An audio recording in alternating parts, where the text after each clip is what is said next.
오늘도 놀랍고 귀한 하나님의 말씀은 고린도후서 11장 1절부터 33절까지입니다. 1절부터 21절까지는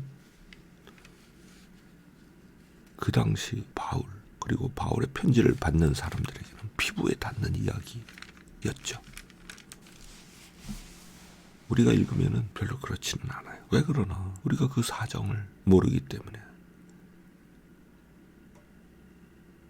그런 거죠. 당시 고린도 교회에는 가짜 교사들이 많이 침투했어요. 그런데 생각해보면 그들이 고린도 교회에서 자기 입지를 확보하려면 바울의 입지를 무너뜨려야 되거든요. 그 사람은 뭐 말도 시원치 않고 그 사람은 뭐 진짜 사도 맞아? 예수님 제자도 아니었잖아. 뭐 그런 이야기. 근데 바울은 내가 가장 뛰어난 사도들보다 조금도 못하지 않다. 자기를 내세우기 위한 게 아니에요. 고린도 사람들이 바르게 분별할 수 있도록 바울을 통해서 받았던 복음이 참된 그리스도의 복음을 믿는 데서 흔들리지 않도록 하기 위해서 지금 그런 이야기를 한 거죠. 5절에. 그리고 내가 비록 말이 시원치 않지만은 지식은 그렇지 않다. 말이 시원치 않았다라는 게요. 말을 못했다는 뜻이 아니에요. 당시 고린도나 헬라 로마 사회에서는 이 수사학 일종의 말하는 기법이죠. 그거에 아주 세련된 훈련을 받은 사람들이 많이 있었어요. 말 가지고 장사해서 먹고 사는 사람들, 즉 철학자들, 그런 사람들이 많았죠. 근데 바울은 그들이 쓰는 그런 수사학적 기법을 쓰지 않았던 거예요. 바울이 그렇게 이야기했죠. 내가 너희 가운데 있을 때 그리스도와 그가 십자가에 못 박히신 것 외에는 다른 아무것도 알기를 원치 아니했다. 고린도전서 2장에 아마 2절 3절쯤에 그런 말씀을 읽을 수 있어요. 그러니까 이 가짜 선생들, 그런 수사학에 능통한 사람들이 볼 때는, 그리고 고린도 지역 사람들이 볼 때는 바울은 수사학적인 기술이 많이 모자르네, 뭐 그런 생각을 했던 거예요. 그러나 그건 바울에게 중요한 것이 아니었죠. 복음에 중요한 것이 아니었어요. 그 이야기를 한 거예요.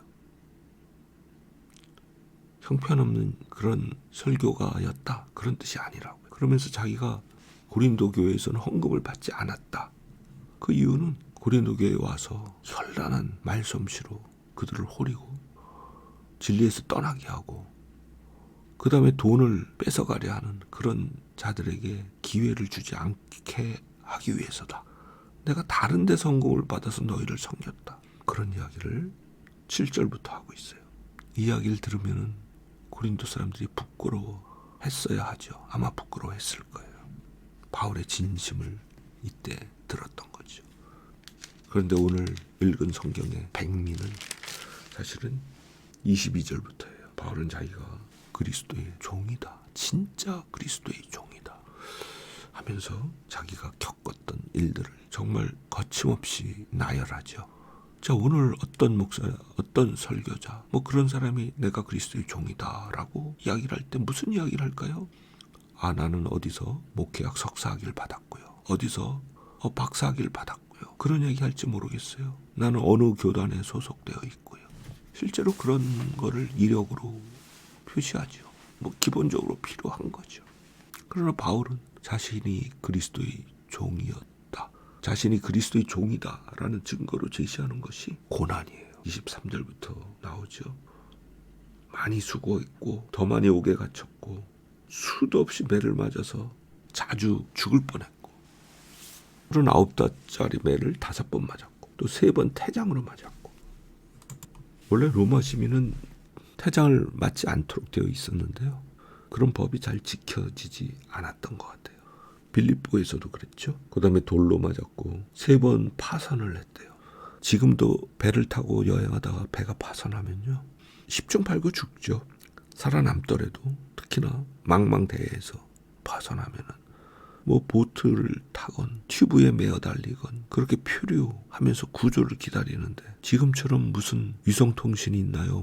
무한정 물에 표류하면서 구조의 때를 기다리는 거죠. 그래서 심한 경우는 바울의 표현에 의하면은 하루밤 하루낮을 깊음 가운데서 보냈다. 그렇게 이야기하죠. 보통 이 정도 되면요 절망이 깊이 체화되어 엄청난 마음의 상처를 입는 거죠. 그래서 구조가 돼도 시름시름 앓다가 죽어요. 실제로 수도 없는 사람이 바다에 피류했다가 구조되고는 6개월 내로 죽었어요.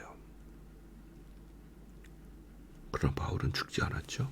수많은 여행의 위험을 당했어요. 강의 위험, 강도의 위험, 동족의 위험, 이방인의 위험, 도시의 위험, 광야의 위험, 지금보다 훨씬 치안이 잡혀있지 않던 시절이에요. 사실 지금도 내전이 일어나는 그런 지역에 사는 사람들 하루하루 목숨이 빼앗길 그런 위험에 처해서 살죠. 그런 상황에서 여행을 바울이 했던 거죠. 이 모든 어려움 거기다가 더해서 마음의 교회를 위한 염려로 짓눌림, 그거를 바울이 자신이 그리스도의 종됨의 증거로 제시하고 있어요. 그래서 바울이 12장 12절에서 그렇게 이야기했잖아요.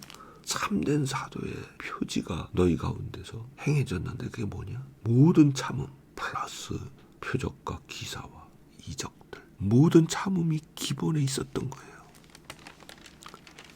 오늘 이 말씀 읽으면서 부끄러움을 느끼게 됩니다. 주를 위해서 이런 고통에 작은 거라도 내가 감당을 하였는가? 주를 위하여 이런 고통을 바울은 30절에 약함이라고 표현했어요. 만일 내가 자랑할진대 나는 나의 약함을 자랑할 것이다. 왜? 이런 고통을 겪으면 사람이 약해지거든요, 마음이. 그런데 놀라운 것은 그렇게 약해질 때 어떤 일이 벌어지느냐? 하나님의 능력이 온전히 드러나는 일이 벌어지는 거죠.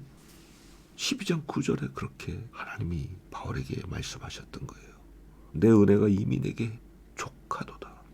왜냐하면 능력이 약한 데서 온전해지기 때문이다. 바울의 생은 이런 약함 가운데 살면서 하나님의 능력이 그의 가운데서 온전히 드러나는, 어떻게 보면 매우 모순적인 상황이죠. 그런 삶을 살았던 것을 우리가 알게 되죠.